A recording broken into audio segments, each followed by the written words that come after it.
into the pizza business? I got into the pizza business through my father, Paul, who's he's been making pizza for 50 years now. He opened his first place in his late teens in Provincetown, Massachusetts, called Spiritus Pizza, which is still there. Spiritus. Yeah, my dad's, Paul and Jingles, John Yingling, opened Spiritus together.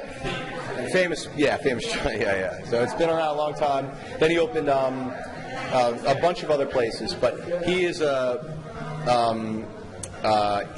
one of the original East Coast New York pizza guys.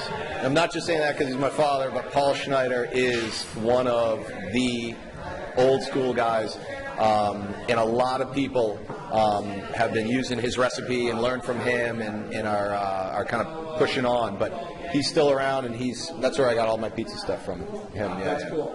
So he's an artist and a sculptor and a cook and really interesting guy, and that's where my pizza comes from and my aesthetic comes from as Is well. he still making pizza? Oh yeah. He's got a great place. Again, in a very unassuming spot in Ellsworth, Maine, called Finelli's Pizza. Yeah. And same thing. People walk in there all the time with their chests out, and they're like, "Oh, I'm from New York," or "I'm from New Haven." And they're like, "Oh, we know pizza. What's this?" Because we've heard all about this place. In Maine, how good could it be? And they walk in, and they're like, So he's up there in Maine, in Ellsworth, Finelli's Pizza, and he's still doing it. Yeah, he makes the best pizza I've ever had, ever. Way better than mine. So, yeah, the best. So you learned side by side with your dad. Yeah. He took you hand by hand. Yeah. Showed you how to make great. Yeah, I grew up sleeping on flour bags in the back of his pizza places when I was a kid. So he'd stay there because there was always like the bar rush, and he'd work really late, and I was a kid, and I just stayed at the pizza shop. Do you make your dough the day before? I make my dough a couple days before. Yeah, a couple days before. I at least make it a day before. I like to make it a couple days before. Depends on how busy we are. So you use a cold ferment method? Both. Yeah, both. I use warm ferment, and then a cold ferment, and then warm ferment. So you think that's a secret to great pizza? It's not a secret anymore because you just screwed it up for me, but it was a secret. When you came in here, you asked me if I was a pizzaiolo, and I said, no, I'm the pizza guy. My dad's a pizza guy. He's not a pizzaiolo either. That stuff, I think a lot of these secrets and a lot of the stuff that's out on the internet now, I'm not a prima donna. I don't know anything about anything. I'm ripping off his methods. But I think a lot of this DOC stuff or DOP, a lot of this stuff is coming from all these certifications and these... it's this school of thought that you have to use this flour, you have to use this method, you have to use this water, you have to do this, you have to do that. And I don't think that that's the case. I think you just got to do what you do and dial it in and love it and that's it. And the most important thing I believe is the way the dough is handled.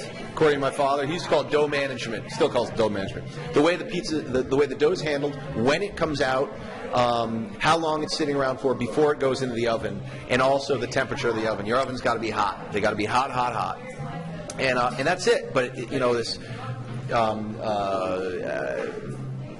your oven's got to be made here by this guy who is from this part of Naples and using this flour. That's all I'm in Matunuck, Rhode Island right now. I'm not bringing the water in from New York. Everyone's like, oh, they must cart. I don't bring it in from New York. I'm not using any crazy stuff. I just do it the way that I was taught, which is the way that my dad taught me. And it seems to work for us, and I'm not going to change it. And that's it. That's what we do. That's great. So, yeah. One final question, Nicholas. What advice would you have for the home pizza maker? My advice to any pizza maker would be to go up to Ellsworth, Maine, and go to Finelli's Pizza and learn from the guy who's been doing it the longest, and he is the man at making pizza. That's it, Learn from that guy. And the home pizza maker, get your ovens hot, and just whatever way you do it is your way. There's no right way or wrong way to do it. Just like if you, like to put on a certain type of music when you do it, that's fine. You know, if you like to have your, you like to do it in a convection oven or a gas oven or electric stove or whatever. I was with my dad a couple years ago, and we were up in Maine, and somebody wanted to make pizza, so we got a barbecue. We got like a Weber grill. He took some old bricks from the yard and threw it in there and like heated it up. Got real hot. It took a while, but we had pizza, and it was great. So just do it any way you do it.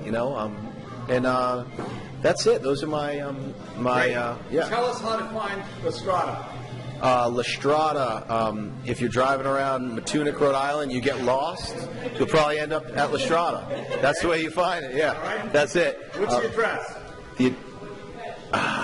You're actually not going to believe. I don't think I even know the address to my own pizza. I don't know the phone number, and I don't know. Is it 290 Matunuck Beach Road, Matunuck, Rhode Island, or Wakefield, Rhode Island, which is in South County. This is a trend, the wood fire thing, the Neapolitan stuff, and people are starting to get all into the wood fire stuff, but for some reason, the good old-fashioned, down and dirty slice joint has somehow like gone by the wayside in New York City. Like, it's tough to find a slice joint in New York because everyone's getting like bringing in this flour and using this oven and doing all this stuff. It's like, no, man, that's it. So a couple other great pizza places that I recommend. Can I do that? Yeah. Okay. My personal favorite, and actually is in Rhode Island, is a place on Bradford Street in Bristol, Rhode Island called Sam's Pizza, and it is excellent. The guy is a pizza guy from way, way back, and his name is Paul as well, and that is like one of the best around. It's amazing, amazing stuff. Also, if you're in Providence, Rhode Island, there's a place called the Nice Slice on Thayer Street. Awesome, awesome pizza. Fellini's Pizza, which was my dad's original spot in Providence. Great pizza there. And if you're down in another weird place, Marfa, Texas. There's a place, Marfa, Texas, there's a place called the Pizza Foundation. I have never been there. I don't pretend to have been there, but I know the guy who owns it and the woman who owns it. And he makes some of the best pizza on earth. His name's Ronnie, and he's like a pizza genius. So Marfa, Texas, the Pizza Foundation. You got to go there. I got to go there. And if you're up in Ellsworth, Maine, you got to go to Finelli's. So those are the pizza spots that I love, And if you're in New York, there's some great spots down there too, obviously.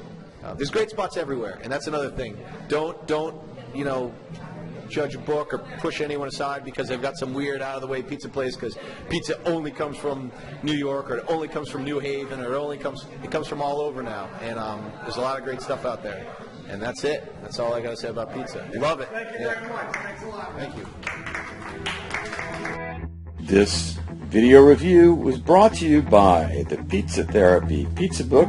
Learn to make your own homemade pizza. Go to legendsofpizza.com/pizza book. Claim your copy of the Pizza Therapy Pizza Book. Go to legendsofpizza.com/pizza book. That's legendsofpizza.com/pizza book. .com/pizza book.